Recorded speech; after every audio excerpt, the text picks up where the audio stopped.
Is weird, odd, strange, or just plain bizarre is really your cup of tea? Then, the Golden State Media Concepts Weird News Podcast will give you that fix. Can't believe it? Well, listen for yourself as we deliver the strangest news you definitely won't find on CNN or Fox. It's the Golden State Media Concepts Weird News Podcast.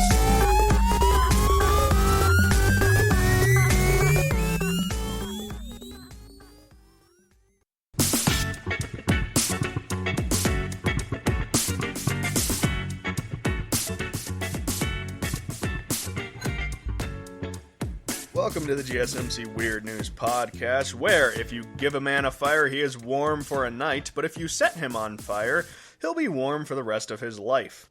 I am your host, Cold Caleb, and today we will be doing the weird news from a middle school student who achieved nuclear fission in his family playroom to fake eggs fitted with GPS track signals, which helped people track down sea turtle traffickers in Central America.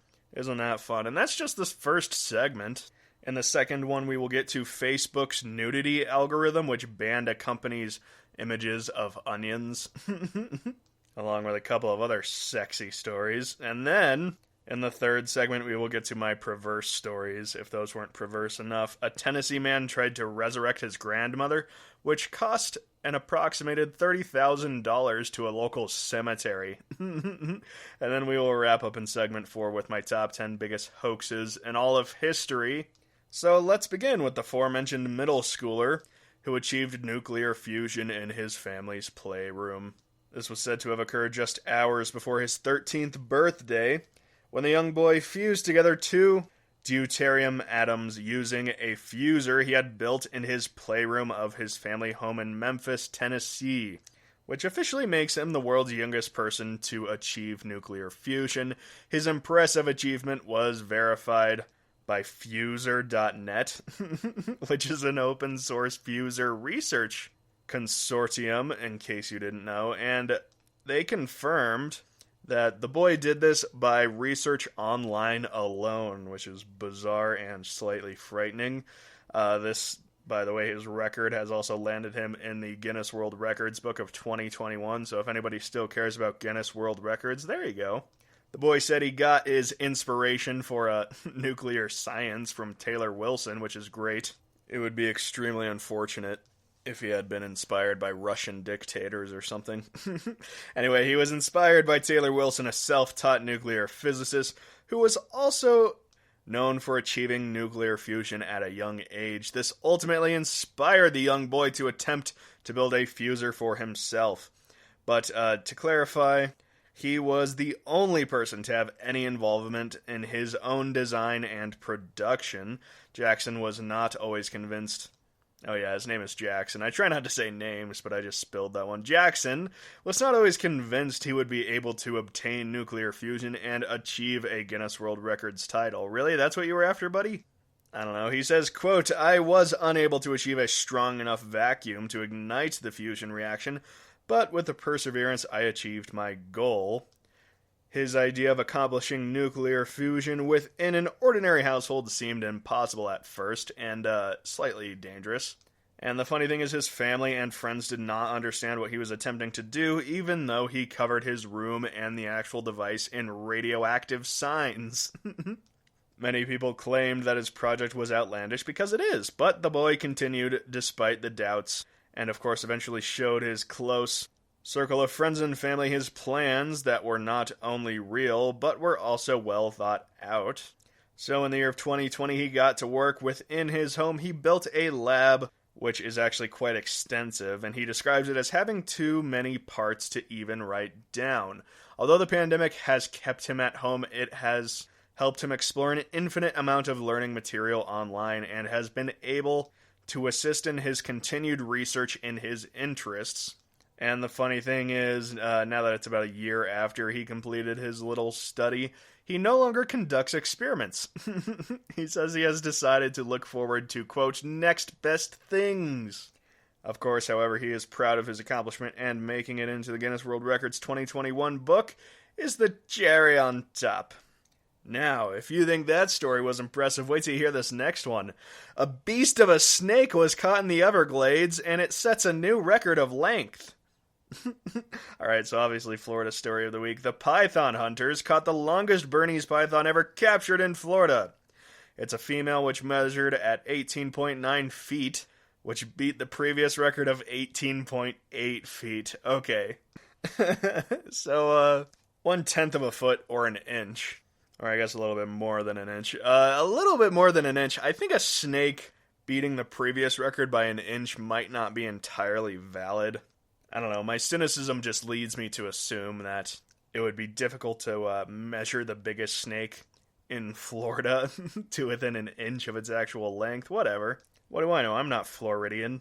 Anyway, a pair of python hunters were out looking for pythons in the Everglades last week when they spotted a snake's tail sticking out of the marshes near a levee that's only accessible to licensed python contractors and water management district workers. Gross and gross. Working together as part of the joint python elimination program that's funded by the state, they saw that the head was deep in 3 to 4 feet of water, so they decided to catch it by the tail. It quickly turned around, thrashing violently, until the group was able to grab and secure its head. Seems like a poor strategy, but hey, they did better than I could. I couldn't catch that thing. According to a video shot by one of the hunters, which you can watch online, quote, "On Friday night, we pulled this beast of a snake out of waist-deep water in the middle of the night, deep within the Everglades. I have never seen a snake anywhere near its size, and my hands were shaking as I approached her." Obviously, you can watch the video or just look at some photos of the beast. It's pretty frightening. It's longer than a 2-lane road is wide, so pretty impressive stuff. One of the people who captured the snake, who makes a living catching pythons and making products with the skins, said that he has probably captured a couple hundred snakes since joining the Water Management District Python Elimination Program, which we covered a few weeks ago.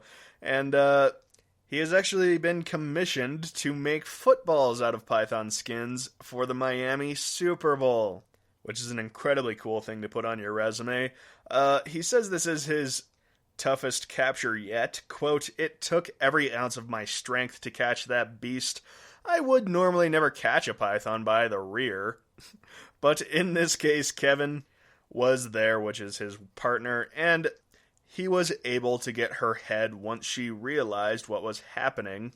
It's also said that the invasive species of snakes are among the biggest threats to the fragile Everglades ecosystem, devouring mammals and bird eggs, and disrupting the natural balance of predator and prey, which I'm sure human intervention will solve that. Scientists don't know exactly how many lives in the marshes and tree islands, but some estimate that between 100,000 and 300,000 snakes actually live there. So far, hunters for the program run by the two agencies have removed more than 5,000 invasive species from the Everglades, according to the district.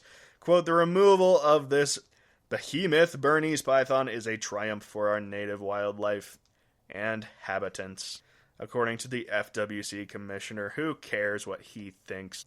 Let's move on to the better reptile story of the week. Fake eggs are fitted with GPS tracking systems in order to find a sea turtle trafficking operation within Central America. This is so brilliant. Okay, so obviously there is an incredible demand to address the rampant illegal trade of sea turtle eggs in Central America, obviously, right? And so researchers took inspiration from popular TV crime series such as Breaking Bad and The Wire, and employed a 3D printed GPS-enabled decoy egg, and they placed it in a nest on a beach.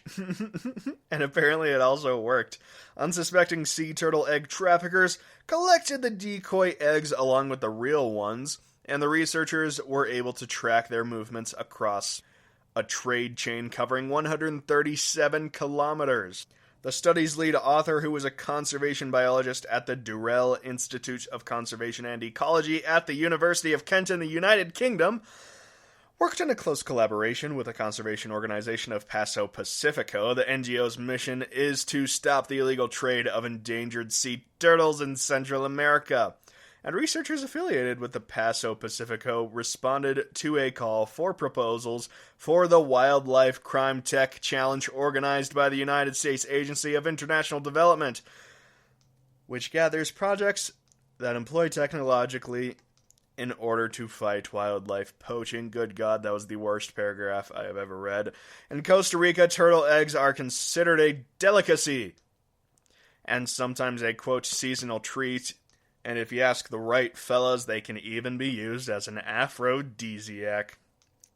What's wrong with alcohol, buddy? Okay, poachers sell the eggs for about $1 each to restaurants and bars, and with each nest having as many as 100 eggs per nest, selling them is definitely big business in Central America.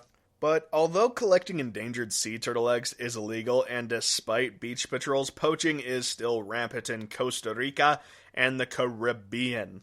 Quote, in response to this, we came up with an idea of putting a tracking device in sea turtles' nests to see if it was possible to see where the eggs were going once they've been taken. And this innovation really sort of came from Breaking Bad and The Wire, where they placed the tracking devices on a tank of chemicals in Breaking Bad and a sound recorder and a tennis ball in The Wire. This fella goes on to say, quote, essentially what we did was place a 3D printed housing as similar as possible to a sea turtle egg, and inside it a tracking device, which used a similar sort of technology as your mobile phone.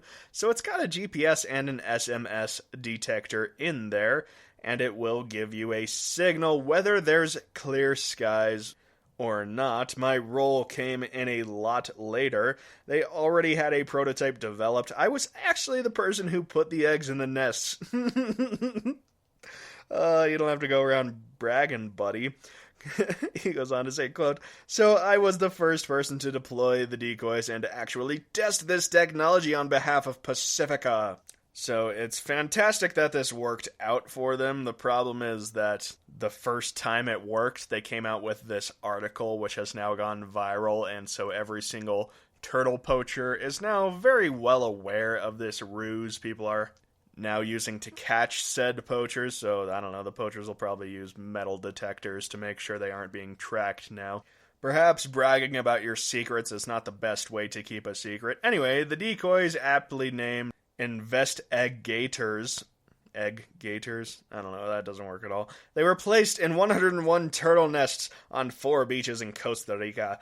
A quarter of the fake eggs were eventually snatched by poachers from the 5 clutches, including 2 which belonged to 2 green turtles nests and 3 olive ridley nests. Throughout all of this time, the researchers could track the poachers' movements through the GPS-enabled decoys. One made it close to a residential property before going radio silent, while another decoy traveled 2 kilometers to a nearby bar. But it were the other 2 poachers that proved far more adventurous. Quote, we did it. We proved the concept that you can actually do this, and our longest track went from the beach to what we believe to be the end consumer. It was a 137-kilometer long trek. Basically, what happened was the eggs were deployed in the Oregon last Saturday night. On Monday morning, it started moving. He went on to say, quote, the biggest challenge was secretly setting the eggs in the nests that were likely to get stolen by poachers. This is sometimes difficult to predict. A memorable moment was actually watching the movement of the sea turtle nest eggs from the computer and realizing that they had been moved to the coast in a market in San Jose, Costa Rica, and then onto a residential neighborhood. All of this documents the entire illegal market chain and also pinpoints potential points of sale. Law enforcement and the government could use this tool in the future. And then this nice lady goes on to note that the eggs could be tracked via a cell phone app, which allowed this egg's progress to be tracked hourly. Quote, I basically watched this egg moving farther and farther inland, and eventually it stopped. So I zoomed in and showed my coworkers the very, very clear event that had gone behind the supermarket. Some sort of black alley supermarket, loading bay kind of area, which was pretty suspicious.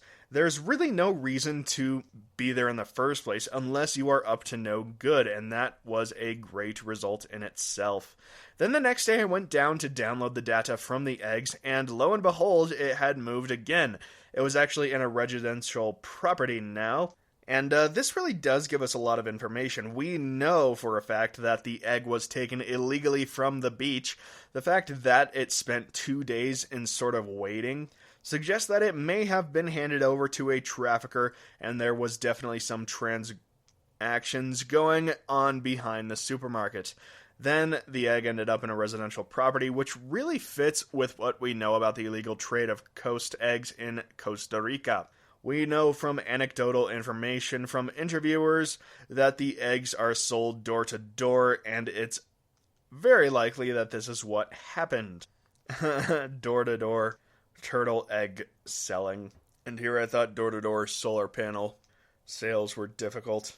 Alright, so I think we've spent enough time on this story. There is still actually much more to it, but it's a bunch of scientific mumbo-jumbo which I have no right to comment on. So if you'd like to go ahead and research that, you can do so online. But for now, we are going to go ahead and go to a break. Stay tuned in the next segment. We will talk about the nudist algorithm on Facebook, which accuses onions of being over-sexual. We'll get to that and more sexy stories coming up in the next segment, so stay tuned. Check out the show built around the women of MMA. From the UFC to the extreme cage fighting, we got the fights covered. Listen. It's the Golden State Media Concepts Women's MMA Podcast. The latest news of upcoming fights, discussions of previous matches. Join us as we talk to and about the biggest names in women's mixed martial arts, past, present, and future. When it's the women's fight game, you know where to listen to. The Golden State Media Concepts Women's MMA Podcast.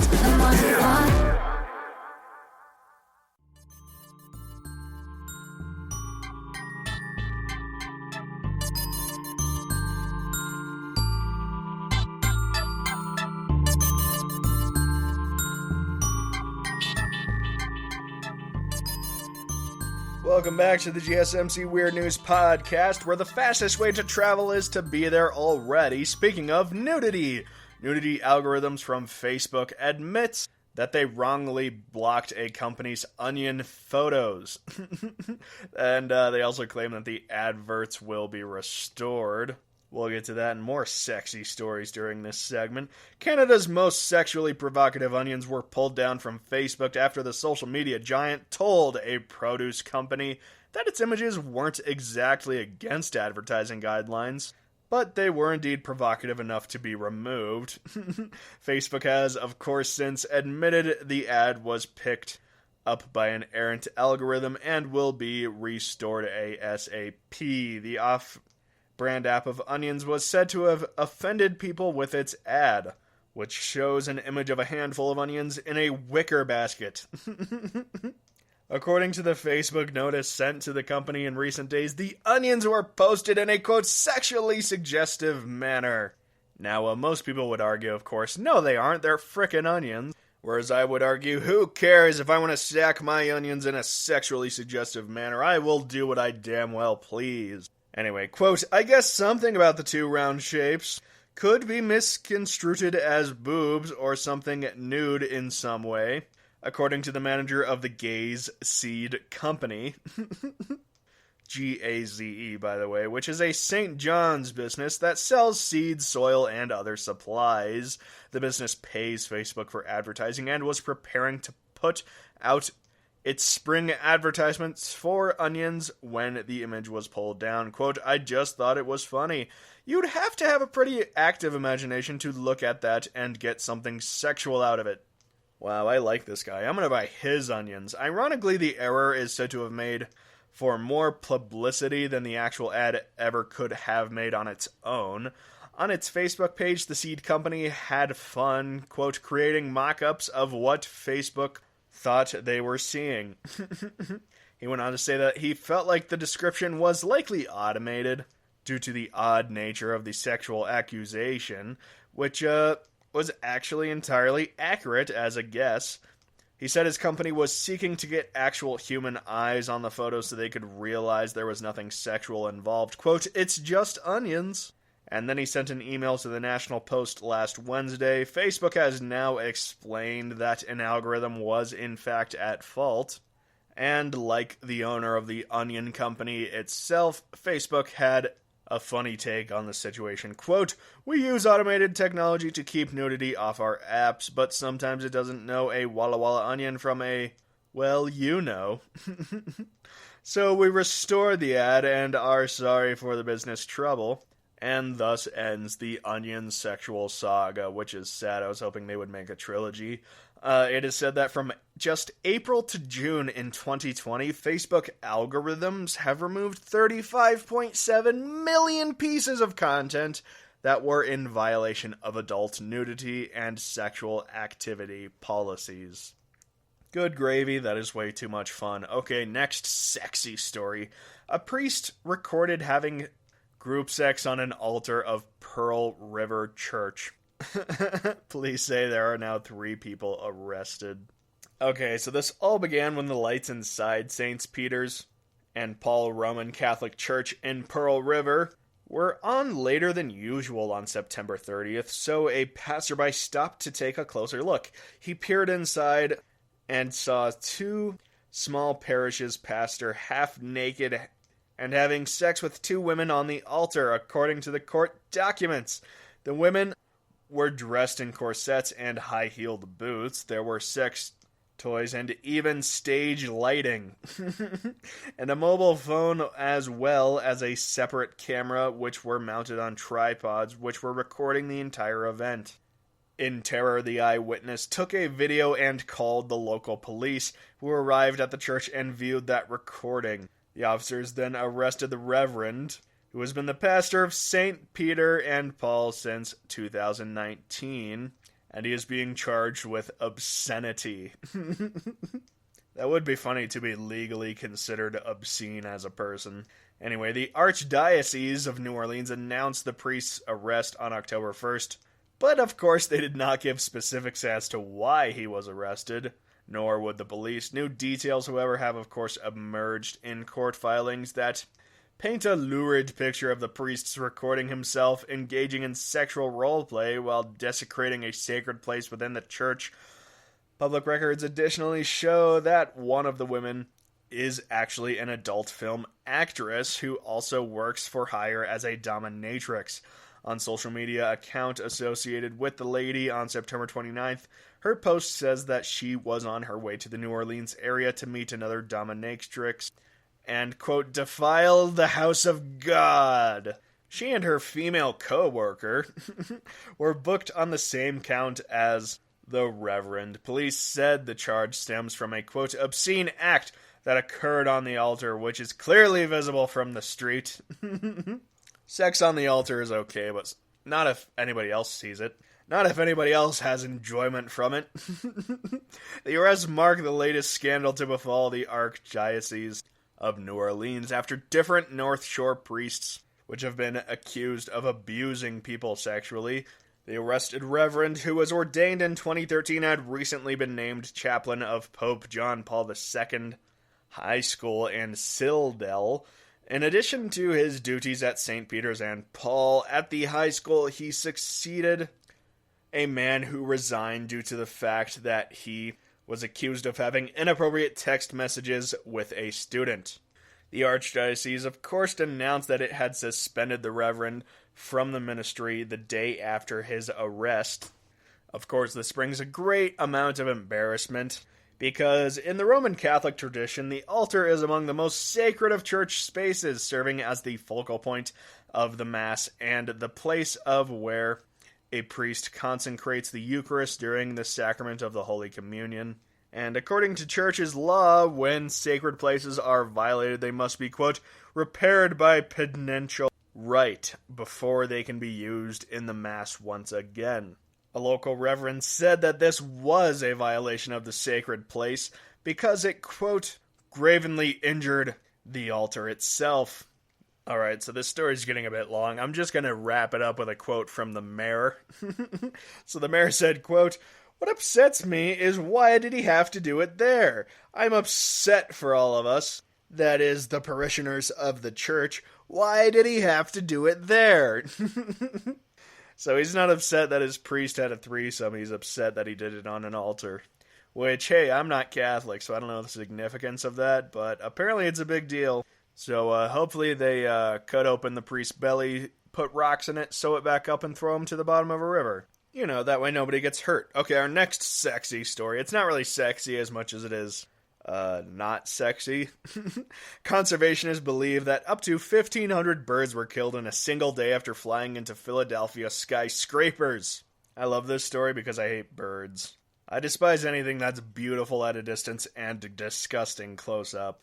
Anyways, according to local Philadelphia conservationists, they believe that 1,500 birds were killed in a single day after flying into Philadelphia skyscrapers. The only word they can use to describe the event is traumatic. The only thing I care less about than birds are people who care about birds. Quote, "This is the worst day of my life," according to one conservationalist, who said that it should have been a routine morning for me. For reference, this 71-year-old man is a Pennsylvanian bird conservationist volunteer. Hey, do what you love, man. Do what you love. He expected to find some dead or injured birds that need to be collected and tallied. It was, after all, peak migration time. But on the morning of Sunday, October the 2nd, he quickly realized there was far more birds than he was used to retrieving. In fact, there were hundreds more. Quote, "I've never seen anything like this. There were birds everywhere, and they were all dead." He had begun collecting falling birds at 5:30 a.m. Oh, I love this story. We should have started with this one. This is fantastic. 2 hours after that, he realized that he needed backup. So he called his partner, who was a program manager for urban conservation for Audubon, Pennsylvania. Quote, "I immediately jumped out of my bed. This was a big deal," according to the program manager. Other volunteers were called to the scene and were able to collect 400 birds, most of which were dead. Others were injured to the point of fatality. But they weren't able to reach every building they needed to reach that day, so they estimate that the birds they found represents about 1/3 of the deaths, meaning that the total could be anywhere to 1,000 to 5,000, which that math does not check out. Quote, "I just can't stop thinking about it. What may have led to their deaths?" It's also dramatic. Pennsylvania suspects that the mass deaths on hundreds of birds who collided with several buildings in the center city of Philadelphia likely started the previous night. Peak migration season, which typically begins in the fall combined with poor weather conditions, may have led to the horrific incident. Quote, "Philadelphia is among the Atlantic flyways, so the birds are migrating through the city in gigantic numbers. With lots of clouds and rain and the bright lights that come from buildings, they get disoriented, and they gravitate towards towers or buildings that are nearby." Now, call me cynical, but anything that flies into a giant building deserves to die. I should probably cut that out, but I'm not going to. As many as 1 billion birds are said to die each year from colliding with buildings in the USA alone. According to bird conservationists, mass killings of a much lesser magnitude have been documented before. Quote, "Birds have been known to strike buildings since the 19th century. That is the most meaningless quote I have ever read. Other recorded similar events to last week's have occurred in 1905, 1915, 1948. And even last fall, there were similar mass killings at the NASCAR building in Charlotte, North Carolina, during a storm. As a result, Pennsylvania is now recommending that residents practice turning out their lights and pulling down shades or curtains each night to avoid attracting birds. Those collected by Pennsylvania will be donated to the Academy of Natural Science for research purposes. And thusly, the story ends. Okay, next one. This one's a personal favorite. The Yakuza crime syndicate is officially banned from giving kids Halloween candy by Japanese government. As a result, Kobe kids will need to find a new place to trick or treat. Halloween has been steadily growing in popularity in Japan over the past few years, with the country adopting various customs of celebration in stages. First came the cosplay, then the decorations around town, and limited time sweets. Trick-or-treating, though, is something you'll still only find in limited places, usually held during the day at neighborhood shopping streets or shopping centers. Oddly enough, at the headquarters of the Yamaguchi-gumi, which is Japan's largest Yakuza clan, they are incredibly popular when it comes to Halloween. The criminal organization has been handing out candy at Halloween since 2013, beckoning kids to step inside the gates of the crime syndicate and into the grounds of their complex, with calls of, quote, Happy Halloween, and, quote, Come on in and get your candy. However, local children with a sweet tooth will have to get their fix somewhere else this year, as the Yamaguchi-gumi is now illegally barred from giving sweets to trick-or-treaters. This week, the Prefectural Assembly of Haigo, which is the prefecture Kobe is part of, voted unanimously to revise the Organized Crime Exclusion Ordinances, which added provisions to make it illegal for criminal organizations to give gifts. How about one that makes it illegal for criminal organizations to exist? I think that one might be a little more effective. It is also said to be illegal now for them to invite minors onto the grounds of their facilities or correspond with them. Exceptions are made for, quote, legitimately justifiable reasons. So if you have a justifiable reason to invite a minor onto a crime syndicate's property, then go ahead, that's okay. But handing out snacks in a blatant attempt to curry favor with young children is no longer legal. This revision goes into effect on October 26th, and violators can face up to 500,000 yen in fines, which is about $5,000 US. And thus ends the sexy stories of the week. I know those last two weren't exactly sexy as much as they were having nothing to do with sexiness at all. But in the next segment, I can promise we will do some weird goddamn stories, including a cow-hugging trend. People are so weird in 2020. And we'll also get to the Tennessee man who tried to resurrect his grandmother, which cost a cemetery $30,000. So stay tuned for that. It'll be fantastic. And in the next segment after that, we will do my top 10 biggest hoaxes in all of history. So stay tuned. Are you tired of the same old news? Are you sick of the seemingly endless political spin and negativity? The GSMC America Still Beautiful podcast is a weekly news podcast covering all the top positive and uplifting news stories. We cover stories that will inspire, uplift, and remind you of the good in the world. Tune into the Golden State Media Concepts America Still Beautiful podcast to get all the great and positive news stories of today. Download the GSMC America Still Beautiful podcast on iTunes, Stitcher, SoundCloud, Google Play, or anywhere you find podcasts. Just type GSMC in the search bar.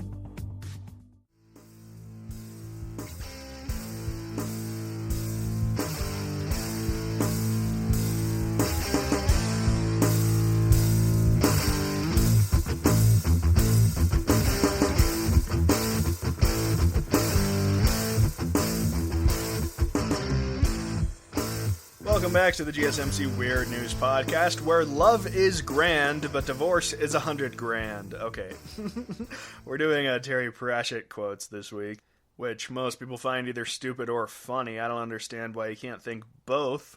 But hey, I'm not here to judge. I'm just here to report on cow hugging, which is the world's new wellness trend.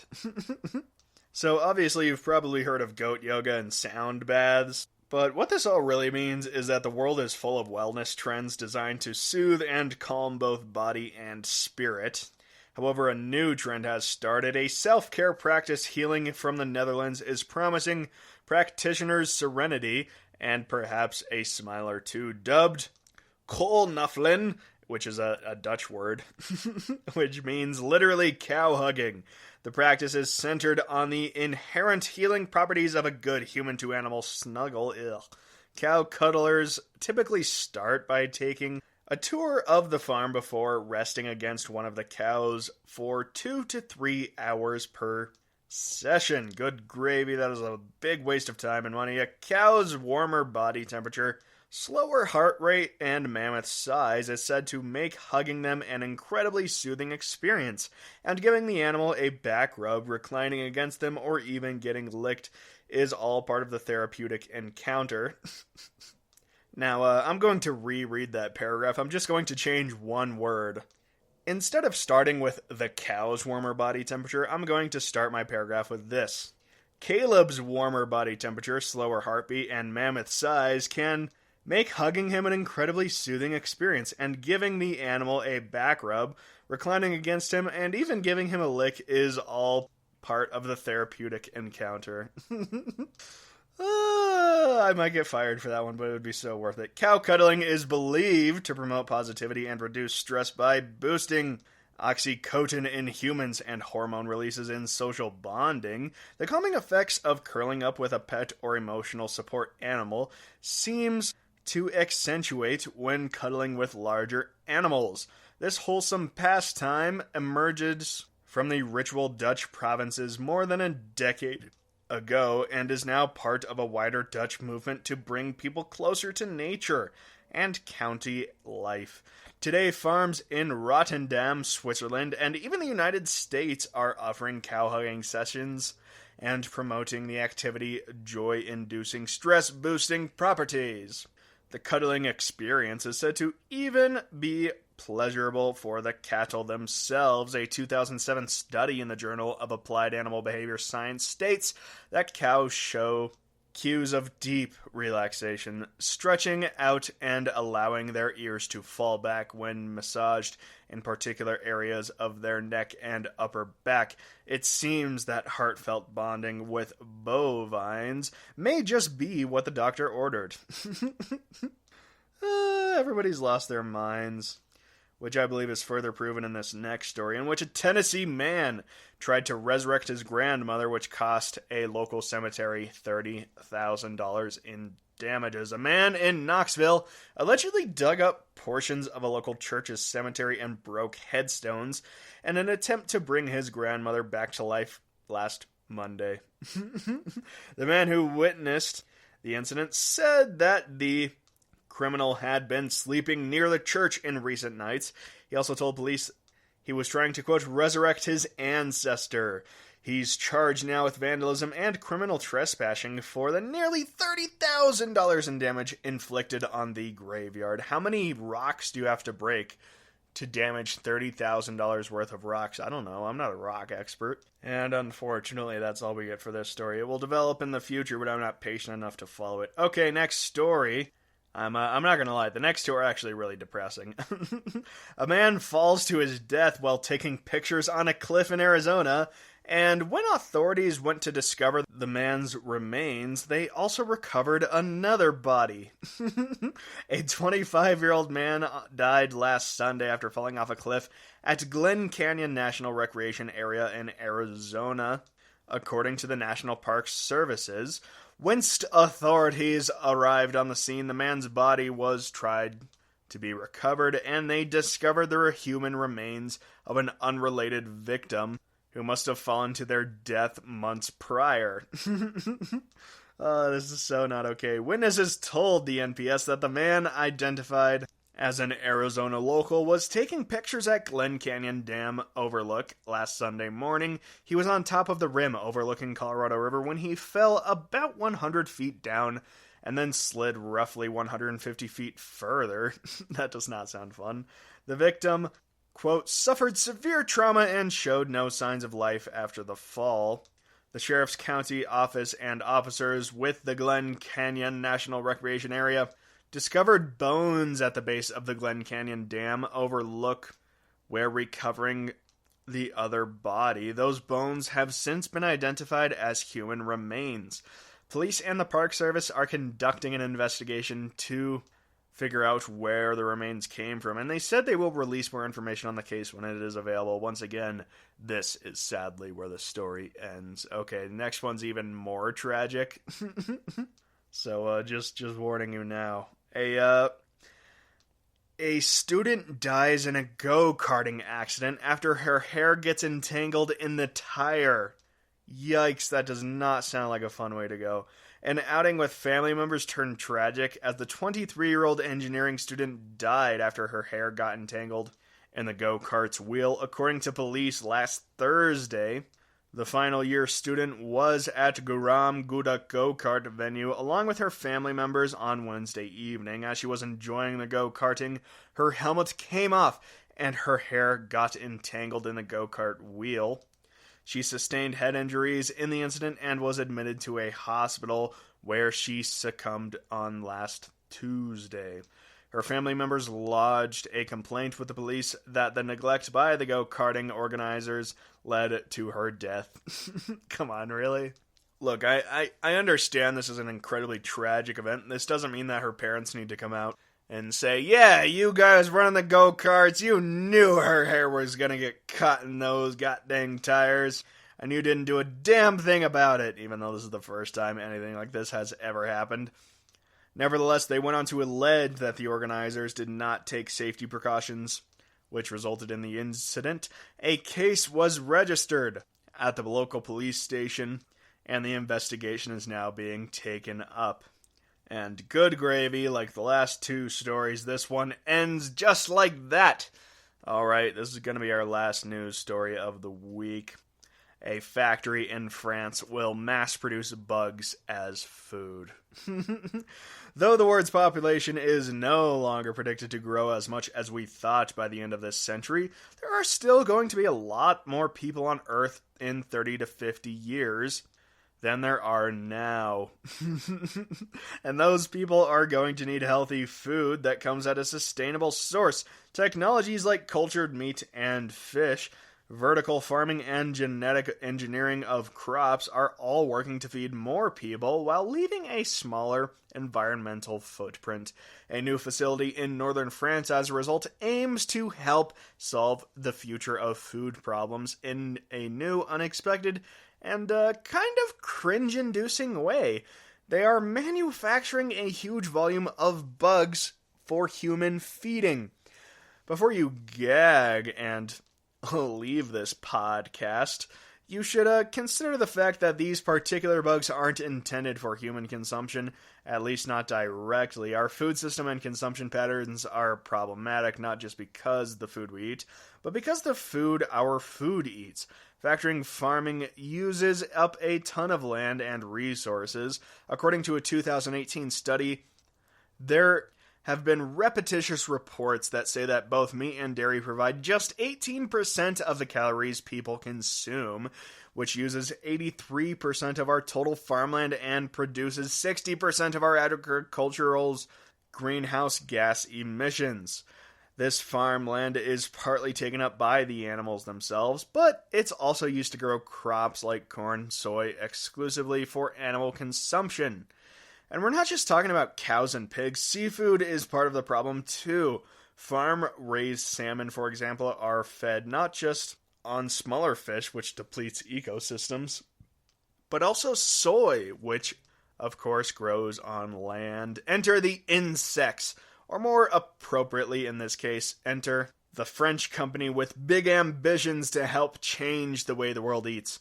Insects raised $125 million in Series C funding in 2019, and at the time they already had $70 million worth of aggregated orders to fill. They're now building a bug farming plant to churn out tiny critters in record numbers. You've probably heard of the vertical farms in the context of plants. Most existing vertical farms use LED lights and a precise mixture of nutrients and water to grow leafy greens or other produce indoors. They also maximize the surface area used for growing by stacking several layers of plants on top of the other. The method may not be as spacious as space outdoors fields, but they do yield a lot more than you might think, and these bug producers are taking the same motive into mind. Basically, they will be cultivating beetle larvae instead of plants, and the ceilings of their facilities are 130 feet high, which is a lot of vertical space to grow bugs in. Those of us who are grossed out by the thought will be glad to know that the whole operation will be highly automated. Robots will tend and harvest the beetles, along with AI, which will be employed to keep tabs on important growing conditions like temperature and humidity. The plants will initially be able to produce 20,000 tons of insect protein per year, and the company is also working with the biggest fish feed company in the world, though production at the new facility isn't slated until 2022. As a result, however, it is said that many foods, both European and American, will be sourced with more viable protein synthesis rather than by plant proteins, which are said to make most human foods taste worse and also be less nutritious, while also producing more greenhouse gases. So all in all, this whole bug experimentation thing is a worthwhile investment, according to this here article. Okay, not gonna lie, that segment was kind of a disaster. It was fun, but it was a disaster, no doubt. Stay tuned in the next segment, which will surely go more smoothly, as we go over my top 10 biggest hoaxes throughout history. Stay tuned. The GSMC Life and Happiness podcast takes you on a journey of exploration. We'll discuss tried and true methods alongside the latest trends of how to best live your life to its fullest and happiest. From psychology to meditation, science to self-help books, the GSMC Life and Happiness podcast will help you to discover what makes you happy and how you can live life being the best you possible. Download the GSMC Life and Happiness podcast on iTunes, Stitcher, SoundCloud, Google Play, or anywhere you find podcasts. Just type GSMC in the search bar.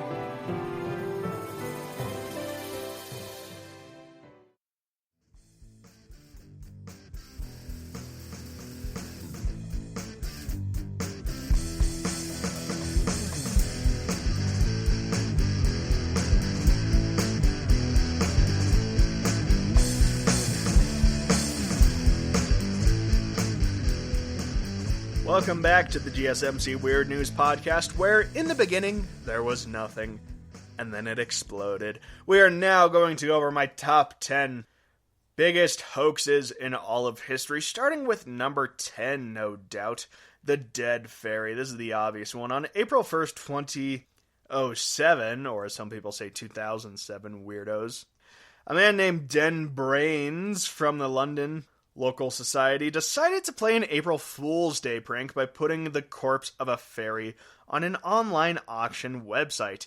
The trick came when he later sold the fairy for €280. Some 20,000 people flocked to the site in one day to view the image of the fairy's remains. The seller stated the remains were similar to a child, but it had hollow bones like a bird. The corpse also had teeth, skin, hair, and coarse wings. The seller also stated that the dead fairy was discovered by a local dog walker, and that the corpse had also been confirmed as a genuine following of an anthropologist's explanation of a fairy. Later the same day, he admitted that the fairy was fake and added a disclaimer onto the product description. Yet many believers still insist that the corpse is genuine and that the man had simply attempted to cover up the truth, likely due to government pressure or outside sources' blackmail. I like how these people defend one conspiracy with another. It's absolutely beautiful. Okay, number 9. This is one we've actually done before. Mary Toft and her rabbits. In 1726, the 24-year-old Mary Toft went into labor and called out to her neighbor, who quickly rushed to her bedside. What she didn't expect was to find that Mary Toft had given birth to a monster, so she ran to Toft's sister, who was a midwife. She informed her that Mary had seemingly given birth to a jumble of animal parts. The family prompted action for the parts to be sent to John Howard, who was a local surgeon with more than 30 years' experience. After he inspected the remains, he stated that Mary Toft had given birth to, quote, 3 legs of a cat and 1 leg of a rabbit. In them were 3 pieces of backbone of an eel. So, of course, Mary Taft did this all on her own. We covered Mary Taft on our top 10 cultist lists, in which she started her own cult. Skeptical of what he had seen, the doctor visited Mary, who claimed she was, quote, of a very stupid and sullen temper. However, he was actually flabbergasted when Mary gave birth to a bunny before his very eyes. Mary became a celebrity as a public figure who captivated citizens with her story, especially as the actual doctor reportedly witnessed her giving birth to 8 more baby rabbits within 1 month. The story was so mysterious that Britain stopped cooking rabbit stew, as they thought that rabbits had some virtue within them. Mary was then taken to a London bathhouse against her will for study and was under the watchful eye of King George himself. Things were so crazy back then, they could literally just take you away because they needed to study you. Weirdly enough, Mary stopped giving birth to rabbits. On December 4th, a porter was caught attempting to sneak baby rabbits into Mary's chamber, and Mary's husband was found to have brought many rabbits from the town's merchant. With the evidence mounting against her, Mary confessed that the story was a hoax and that she was thrown in jail for 5 months as a result. Okay, number 8. A very popular one. The Amityville Horror. Okay, so in 1974, Roland DeFaro Jr. shot and killed 6 of his family members at 112 Ocean Avenue, which is a large Dutch colonial house located in the New York village of Amityville. In 1975, the man was convicted of second-degree murder. The same year, a couple and their 3 children moved into the 112 Ocean Avenue. The family claimed a demonic spirit supernaturally attacked them, and they fled the house after 28 days of paranormal terror. Investigators were, however, skeptical of the family's claims.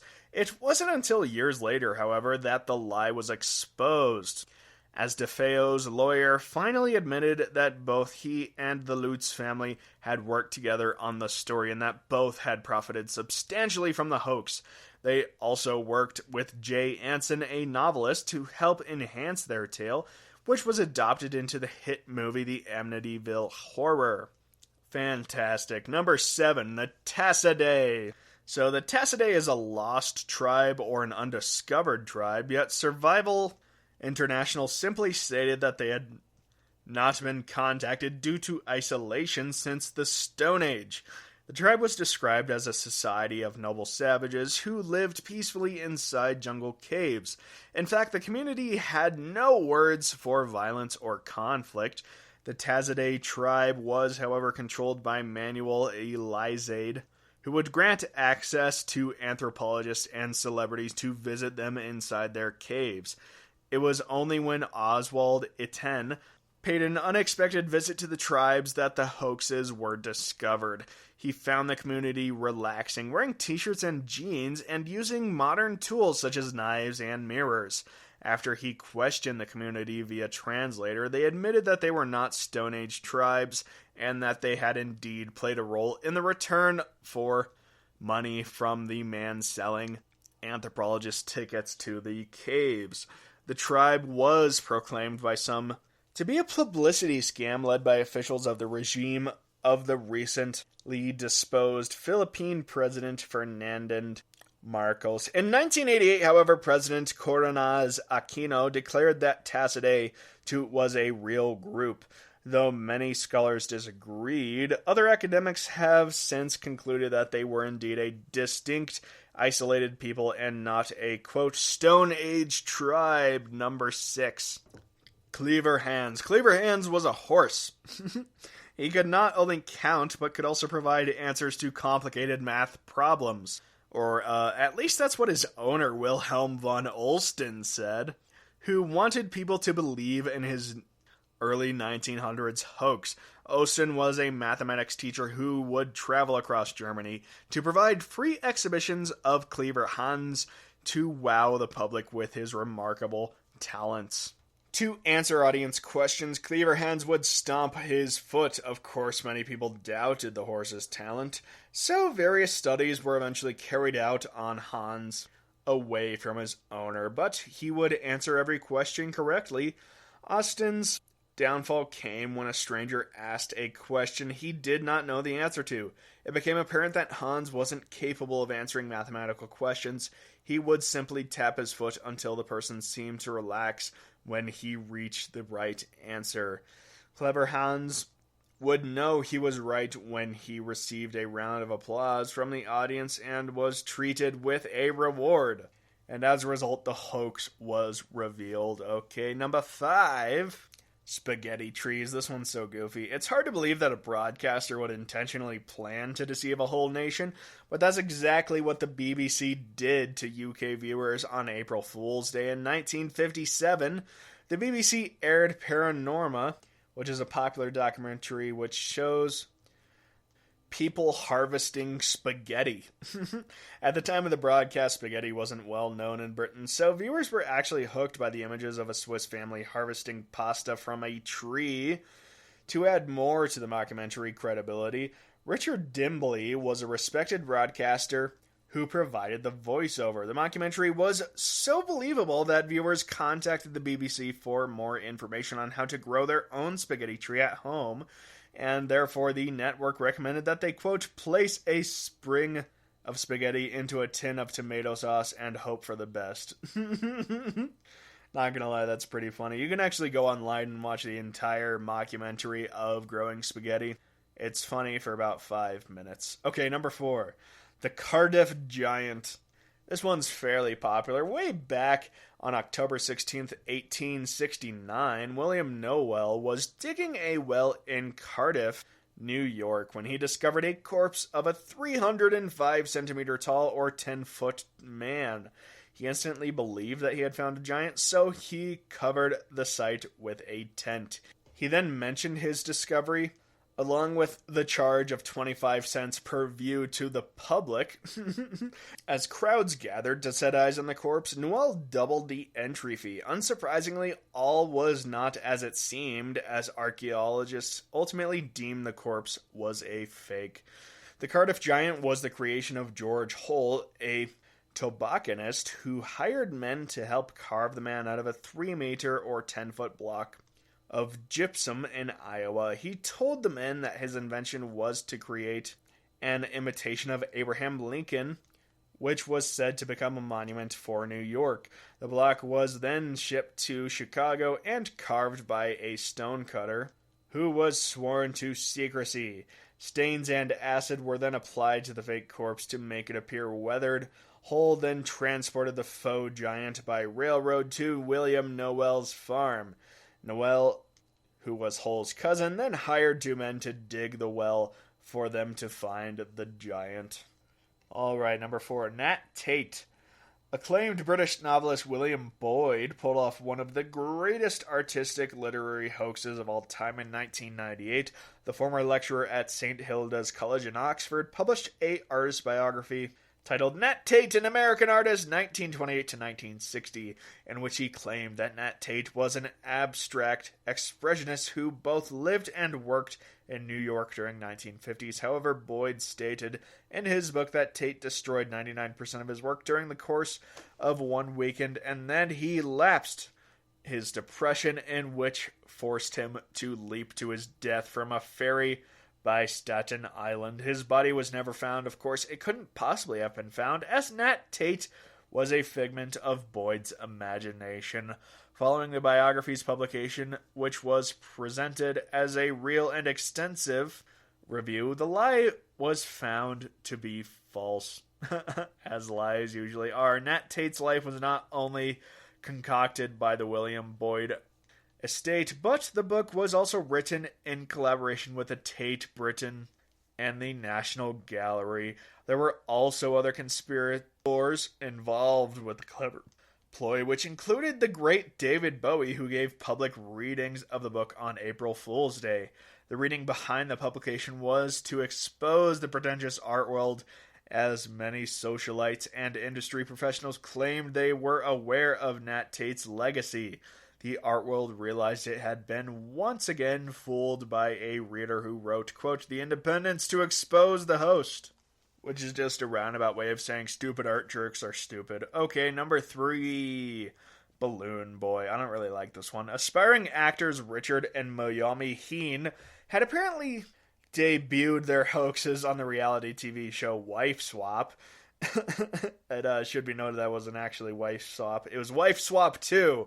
During their time on the show, Richard was vocal about his dreams of launching homemade flying saucers into storms.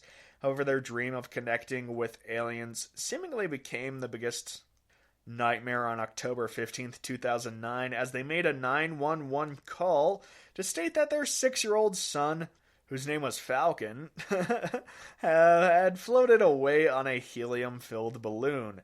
The media later reported that Falcon was traveling on a gas balloon at an altitude of 2,100 meters or 7,000 feet, and the story earned him the nickname Balloon Boy. However, the whole world need not have worried, of course, as it turns out that Falcon was hiding in the family's attic, and Richard Heen had built the flying saucer-shaped balloon in his backyard.